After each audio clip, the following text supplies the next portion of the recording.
চাকরি নয়, উদ্যোক্তা নির্ভরশীল হতে হবে। দেশের শিক্ষার হার বিবেচনায় শিক্ষিত বেকার সংখ্যা অনেক বেশি। সর্বোচ্চ শিক্ষা অর্জন করে শিক্ষিত যুবক ও যুবতীরা হতাশে ভুগছে। প্রকৃতপক্ষে চাকরি নির্ভর না হয়ে উদ্যোক্তা হতে হবে বলে পরামর্শ দেন প্রধান অতিথি উপজেলা নির্বাহী অফিসার জান্নাতুল ফেরদৌস।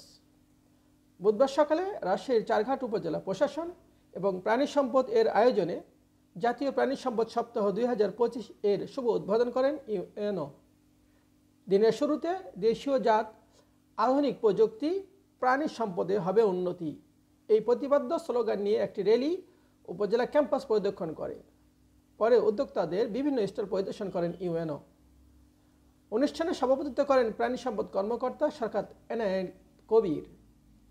অনুষ্ঠানে যুবায়ন কর্মকর্তা সরওয়ার উদ্দিনের সঞ্চালনায় সবাই বক্তব্য দেন উপজেলা সহকারী কমিশনার ভূমি রাহাতুল করিম মিজান, কৃষি অফিসার আল মামুন হাসান, চারঘাট মডেল থানা অফিসার ইনচার্জ মিজানুর রহমান।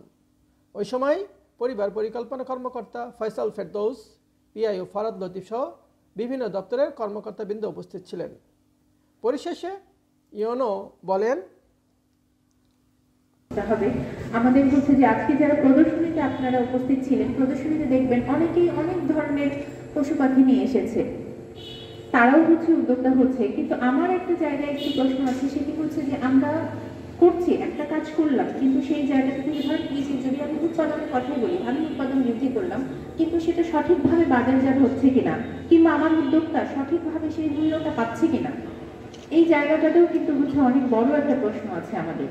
আমি একজন উদ্যোক্তাকে তৈরি করছি, তাকে অনুপ্রাণিত করছি যে তুমি এই কাজটা করো, এই কাজে এগিয়ে আসো, চাকরির পিছনে ছুটো না, কিন্তু তাকে তো আমার এই অ্যাসিওরেন্সটুকু দিতে হবে যে তুমি যেটা উৎপাদন করবা সেটা ন্যায্য মূল্যে তুমি বাজারে বিক্রি করতে পারবা।